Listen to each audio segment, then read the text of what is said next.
Buenas noches, bienvenidos a una nueva entrega del Lado Oculto. Gracias por acompañarnos una vez más. Hoy vamos a recibir a un escritor recuperado. Ahora después le voy a explicar por qué. Se trata de quien fuera hasta hace poco un jerarca del Sodre. Me refiero al escritor y periodista Fernando Butazzoni. ¿Cómo estás, Fernando? Bienvenido. Gracias por la invitación. No. Encantado de estar de vuelta aquí. Bueno, porque te recuperamos justamente. Tenemos un, viste, como el patronato del excarcelado. Bueno, hacemos lo mismo con los artistas. A poner en circulación. Con los artistas que recuperamos de la administración pública. Le damos contención espiritual, apoyo. No apoyo material, pero. Bueno, que también es importante, ¿no? Pero más aparte, bueno, tú estuviste en la intendencia y en el Sodre era uno de tus medios de vida principales, supongo. Claro. ¿Fue una decisión política, una decisión artística, una decisión, en fin, de qué tipo, dejar el Sodre? No, yo ya lo he explicado, tengo algunos pequeños problemas de salud que me venían incordiando, digamos, desde hacía ya bastante tiempo. Y bueno, la situación se fue planteando de modo tal de que realmente era una elección vinculada con mi calidad de vida y con mi salud, ¿no? Bueno, pero ahora que te tenemos como guionista de cine, supongo que también, tú dijiste por allí en alguna entrevista que tu trabajo en el Sodre te demandaba toda la energía que tenías para trabajar. Y un poco más. Y un poco más, ¿no? Sí. El trabajo en el Sodre, o el trabajo, digamos, en la administración pública, si se hace seriamente, si se hace con amor y con dedicación, es realmente un trabajo de tiempo completo, ¿no? Como debe ser. De manera de que yo realmente en los 3 años que estuve en el Sodre fue muy poco poco y nada lo que puedo hacer en realidad en lo que es mi actividad principal o profesional o vocacional, que es tanto el periodismo como la literatura, ¿no? Más que esclavo de Dios, eras esclavo del Pepe, ¿no? Pero vamos a ver por qué. Que no son sinónimos. Que no. Vamos a ver por qué lo de esclavo de Dios en este tape.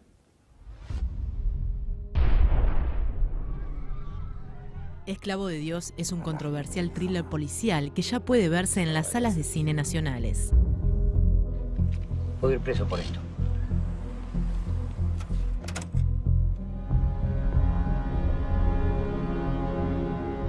Violaste una orden.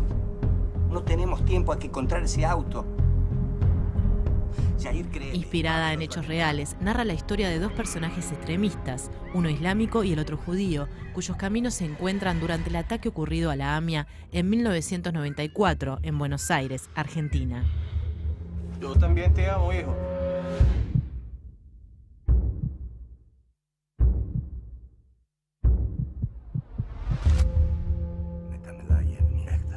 El guión pertenece al reconocido periodista y escritor uruguayo Fernando Butazzoni, a quien hoy recibimos en El Lado Oculto.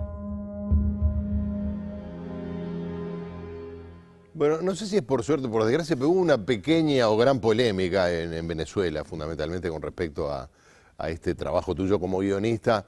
Por la película te acusaban en fin, de ser antiislámico o algo parecido a eso. Sí, no, las acusaciones fueron diversas, ¿no? Fueron múltiples. La verdad que es una polémica que yo no termino de entender todavía, porque todo el debate nace antes de que la película se estrenara, se plantea, es decir, antes de que los que planteaban eso vieran la película, ¿no? Se planteaba primero que la película era antibolivariana, lo cual suena muy extraño. Porque está el personaje estaba radicado en Venezuela. Sí, bueno, pero estaba radicado en Venezuela a comienzos de los años 90, es decir, cuando Chávez estaba preso en esa época. Claro. El presidente era Carlos Andrés Pérez primero y después fue Caldera. Es decir, que no, la República Bolivariana de Venezuela no existía, creo, más que en los sueños de algunos, tal vez, ¿no? Entonces, esa fue una primera acusación que me descolocó un poco, porque no entendía bien. Un poco anacrónica, digamos. Y después hubo planteos acerca de que la película era una película, digamos, que atacaba al Islam o que denigraba al Islam, o que era, lo cual a mí me dolió mucho, ¿no? Como una especie de insulto, de que la película era pro-judía. Y eso se manejaba... ¿Pero por qué decís un insulto? Bueno, como que hubiera una intencionalidad tuya. No, porque lo manejaban como un insulto.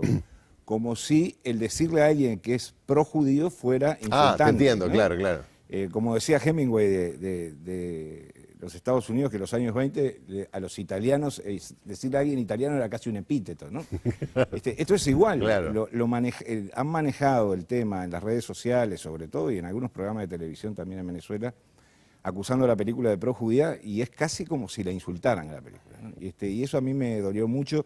Yo creo que ha aparecido ahí una veta de antisemitismo que a mí me preocupó y me preocupa. Pero quedó concentrado en Venezuela esa polémica o ese tipo de... Bueno, en realidad uno de los que más activo estuvo en esa polémica fue una organización que justamente se llama Foro Itinerante, que no sé si son venezolanos, no, pero son itinerantes. Depende de dónde los agarren, ¿no? Depende en qué viaje los agarres. Bueno, pero el hecho fue que la polémica se dio sobre todo en Venezuela, previo al estreno de la película, y eso provocó una reacción, digamos, casi en cadena. Muchísima gente ha ido a ver la película. Me consta además que mucha gente convoca por Twitter, por ejemplo, a ir a ver la película casi como un acto de militancia política, ¿no? Y para mí eso es bastante desagradable porque no me parece que sean los mecanismos naturales por los que alguien decida ir al cine a ver una película, ¿no? Sí, hay que ver si la película soporta el hecho de que cada uno vaya a ver la película que quiere ver, ¿no? Claro. Sobre todo en un tema tan polémico, porque presumo que digamos que la anécdota lo que hace es tratar de mostrar cuestiones más profundas del ser humano. Totalmente. No vi la película, pero conociendo un poco el tema. Totalmente, pero además de eso, la película, digamos, la trama de la película, que es una trama de ficción, como todo el mundo sabe, está basada en hechos que son absolutamente incontrovertibles, es decir, el atentado... Pero, claro, los hechos, no la historia, es decir, no los personajes. Los claro. hechos y el entorno en el cual se mueven esos personajes, ¿verdad? El atentado de la AMIA, vamos, no lo cometió un comando finlandés, ni canadiense, digo. Los servicios secretos que operaban en Buenos Aires en esa época no fueron capaces de prever ese atentado, pese a que había habido otro atentado antes. Y el atentado a la AMIA no fue un atentado contra el Estado de Israel, fue un atentado contra los judíos, fue un pogromo de los... Claro, pues una asociación mutual. Exactamente, y lo que buscaba era aterrorizar a los judíos en Argentina y en toda América Latina. No, es que esa es la clave del terrorismo, cualquiera sea el que lo practica, ¿no? Generar el terror de manera que la gente tome decisiones distintas a las que tomaría. Entonces, mostrar eso yo creo que fue lo que de alguna manera generó también en el fondo. Lo que ocurre, disculpame, sí, Fernando, porque hay toda una polémica en torno al rumbo que ha tomado el gobierno argentino actualmente sobre los presuntos o los involucrados judicialmente en la AMIA, sí, algunos de ellos vinculados al gobierno iraní. Quizás en ese marco también se inscribe esta polémica. Es probable. Ahora, cuando yo me puse a hacer la investigación para escribir la historia, que eso fue año 2008, para que se tenga una idea de los tiempos del cine, ¿no? En el año 2008 y 2009 las investigaciones estaban arriba de la mesa y los datos eran incontrovertibles. Ahora recusan a un fiscal, al fiscal Nisman, un fiscal de la causa AMIA, y lo acusan de ser prosionista y de que es de origen judío. Ahora, yo me tengo que basar en toda la documentación existente, que por cierto es muy importante, son miles y miles de fojas del expediente, en el cual queda clarísima la participación de una serie de personas, dónde estaban ubicados, hicieron entrecruzamientos con las llamadas de celulares, dónde estaban ubicados, a qué hora, qué hicieron, para dónde salieron, de dónde vinieron. ¿Eso para alimentar la trama policial, sí, o de thriller, o fue una investigación periodística simplemente para empezar a armar el rompecabezas? Quería saber dónde estaba parado, ¿no? Es decir, porque las versiones en torno al atentado a la AMIA y al terrorismo islámico en América Latina eran muy variadas, claro, y había de todo, bolazos, inventos, mentiras. Los servicios de inteligencia se especializan en tirar bolazos y en generar hechos, sí, que no existen. Globos sonda para... Exactamente. Entonces, para separar la paja del trigo había que buscar en aquellos documentos que estaban sustentados institucionalmente, ¿verdad? Sobre todo en Argentina, que era el lugar donde se había producido el atentado, el lugar del cual eran todas las víctimas y el lugar donde se había hecho la investigación. Ahora, mira, vos sabés que estoy intentando hacerte una pregunta que te haría mi abuela. A ver. Mi hijo, ¿qué necesidad de meterse con eso? No, quiero decir, no, obviamente... pero eso, perdóname, eso es muy importante. Yo claro. Yo creo que hay que meter la mano. Bueno, justamente, ¿cómo surge la idea de de investigar y de escribir sobre un tema tan cercano y tan polémico también. El director de la película, que es un joven venezolano de origen judío, se llama Joel Novoa, estuvo con un pie en el avión, en uno de los aviones que se estrellaron contra las Torres Gemelas. No pudo volar ese día por una cuestión totalmente fortuita. Él estaba destinado a subirse a ese avión y por lo tanto a ser una de las víctimas. A partir de allí él comenzó una especie de experiencia muy traumática, por cierto, de reflexión en torno a esos episodios, ¿verdad? Investigó lo que pasó en Atocha, en Madrid, investigó cómo operaban los grupos terroristas en Venezuela en los años 90, y se le ocurrió construir una historia a partir de esos hechos de terrorismo, ¿verdad? Ahora ahí aparecen distintos actores, incluso de actores que están mortalmente enemistados. Aparece Irán por un lado, Al-Qaeda por otro, Sí, claro, que es por una supuesto. organización. A veces la gente pierde de vista que el mundo musulmán tiene antagonismos mucho más duros y más mortíferos de Claro. los que tiene con Occidente. Y que a veces hay episodios que son aparentemente inexplicables, que solo se explican cuando uno conoce algunas de esas rivalidades. Por ejemplo, lo que está pasando en Egipto ahora, ¿no? En Egipto, en Irak, hace un par de Claro. días también hubo una masacre intermusulmana, digamos. Claro, entre chiitas y sunitas. Claro. Pero bueno, Joel me vino a plantear la idea de hacer una película. Su primer largometraje le estaba haciendo en ese momento el posgrado en el American Film en Los Ángeles, y nos pusimos de acuerdo en algunos lineamientos generales y después yo, en un periodo de un año, investigué y te diría que en 5 o 6 semanas escribí el guión, ¿verdad? Así nomás. Se salió. Por primera vez salió como redondito de entrada, los cambios después fueron muy pequeños, fueron mínimos. La historia era muy sólida, la historia real, además que marcaba eso, era muy sólida y muy conocida y se dio con cierta facilidad. Ahora vamos a hacer una pausa y después vamos a ver para qué lado. Es fantástico no haber visto la película porque preguntás con total ingenuidad. Y Larry King dice que es mejor no leer el libro. Hay quienes dicen que criticar una película habiéndola visto es muy fácil. Sí, claro. No, pero no como crítica, porque se me ocurren dos grandes cursos de narrativos.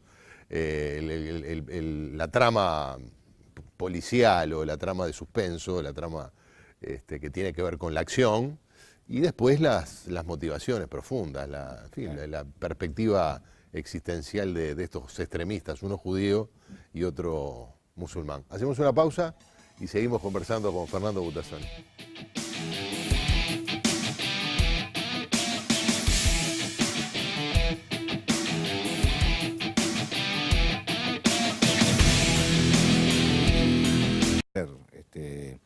De manera de que yo realmente en los 3 años que estuve en el Sodre fue muy poco y nada lo que puedo hacer en realidad en lo que es mi actividad principal o profesional o vocacional, que es tanto el periodismo como la literatura, ¿no? Más que esclavo de Dios, eras esclavo del Pepe, ¿no? Pero vamos a ver por qué. Que no son sinónimos. Que no. Vamos a ver por qué lo de esclavo de Dios en este tape.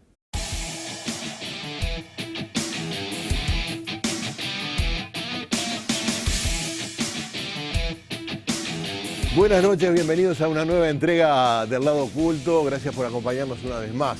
Hoy vamos a recibir a un escritor recuperado. Ahora después les voy a explicar por qué. Se trata de quien fuera hasta hace poco un jerarca del Sodre. Me refiero al escritor y periodista Fernando Gutiérrez. De vida y con mi salud, ¿no? Bueno, pero ahora que te tenemos como guionista de cine, supongo que también, tú dijiste por allí en alguna entrevista que tu trabajo en el Sodre te demandaba toda la energía que tenías para trabajar. Y un poco más. Y un poco dije, más, ¿no? Sí. El trabajo en el Sodre, o el trabajo, digamos, en la administración pública, si se hace seriamente, si se hace con amor y con dedicación, es realmente un trabajo de tiempo completo, ¿no? Como debe ser. Sony. ¿Cómo estás, Bueno, Fernando? ¿cómo Bienvenido. estás? Gracias por la invitación. No. Estoy encantado de estar de vuelta aquí. Bueno, porque te recuperamos Sí, justamente. señor. Tenemos viste, como el patronato del excarcelado. Bueno, hacemos lo mismo con Me los vuelven artistas. a poner en circulación. Con los artistas que recuperamos de la administración pública, Ahí está. le damos contención espiritual, apoyo, no apoyo material, pero...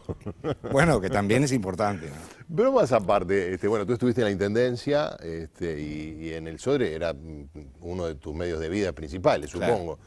¿Fue una decisión política, una decisión artística, una decisión, en fin, de qué tipo, dejar el Sodre? No, yo ya lo he explicado, tengo algunos pequeños problemas de salud que me venían incordiando, digamos, desde hacía ya bastante tiempo. Y bueno, la situación se fue planteando de modo tal de que realmente era una elección vinculada con mi calidad